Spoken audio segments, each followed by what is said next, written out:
LPG ಅಭಾವದ ನಡುವೆಗೆ gas ಸೋರಿಕೆ, ವಾಹನದಿಂದ ಅಪಾರ ಪ್ರಮಾಣದಲ್ಲಿ ಅನಿಲ ಸೋರಿಕೆ. ಕಲಘಟಕಿಯ ಬಳಿ ರಾಷ್ಟ್ರೀಯ ಹೆದ್ದಾರಿಯಲ್ಲಿ ಘಟನೆ ನಡೆದಿರೋದು.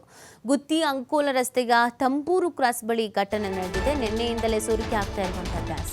ವಾಹನ ಓಡಾಟದಲ್ಲಿ ರಸ್ತೆ ಸಂಚಾರ ಬದಲಾವಣೆ, ಸ್ಥಳದಲ್ಲಿ ಬೀಡು ಬಿಟ್ಟ ಅಗ್ನಿಶಾಮಕ ದಳ ಮತ್ತು ಪೊಲೀಸರು.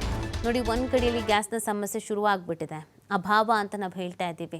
ಗ್ಯಾಸ್ ಇಲ್ಲ, ಗ್ಯಾಸ್ ಸಿಗ್ತಿಲ್ಲ, ಬುಕ್ ಮಾಡೋಕ್ಕಾಗ್ತಿಲ್ಲ, ಹೋಟೆಲ್ ಬಂದು ಇನ್ನೊಂದು ಮತ್ತೊಂದು ಅಂತ ಇದ್ರ ಮಧ್ಯದಲ್ಲಿ ಗ್ಯಾಸ್ ಸೋರಿಕೆ. ಮೊನ್ನೆನೂ ಮಂಗಳೂರು ಹತ್ರನೂ ಇದೇ ಥರ ಆಗಿತ್ತು, ಗ್ಯಾಸ್ ಸೋರಿಕೆ ಆಗಿಬಿಟ್ಟಿತ್ತು.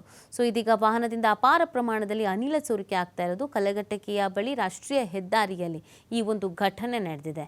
ಗುತ್ತಿ ಮತ್ತು ಅಂಕೋಲ ರಸ್ತೆಯ ತಂಬೂರು ಕ್ರಾಸ್ ಬಳಿ ಈ ಒಂದು ಘಟನೆ ನಡೆದಿರೋದು. ನಿನ್ನೆಯಿಂದಲೇ ಸೋರಿಕೆ ಆಗ್ತಾ ಇದೆ ಗ್ಯಾಸ್ ಅನ್ನೋದು ಗೊತ್ತಾಗ್ತಾ ಇದೆ. ವಾಹನ ಓಡಾಟದಲ್ಲಿ ರಸ್ತೆ ಸಂಚಾರವನ್ನು ಬದಲಾವಣೆ ಮಾಡಲಾಗಿದೆ. ಬದಲಿ ಮಾರ್ಗದಲ್ಲಿ ಸಂಚರಿಸಬೇಕು ಅನ್ನುವಂಥ ಎಚ್ಚರಿಕೆಯನ್ನು ನೀಡಲಾಗಿದೆ. ಇನ್ನು ಅಗ್ನಿಶಾಮಕ ದಳ ಮತ್ತು ಪೊಲೀಸರು ಎಲ್ಲ ಸ್ಥಳದಲ್ಲೇ ಬೀಡು ಬಿಟ್ಟಿದ್ದಾರೆ.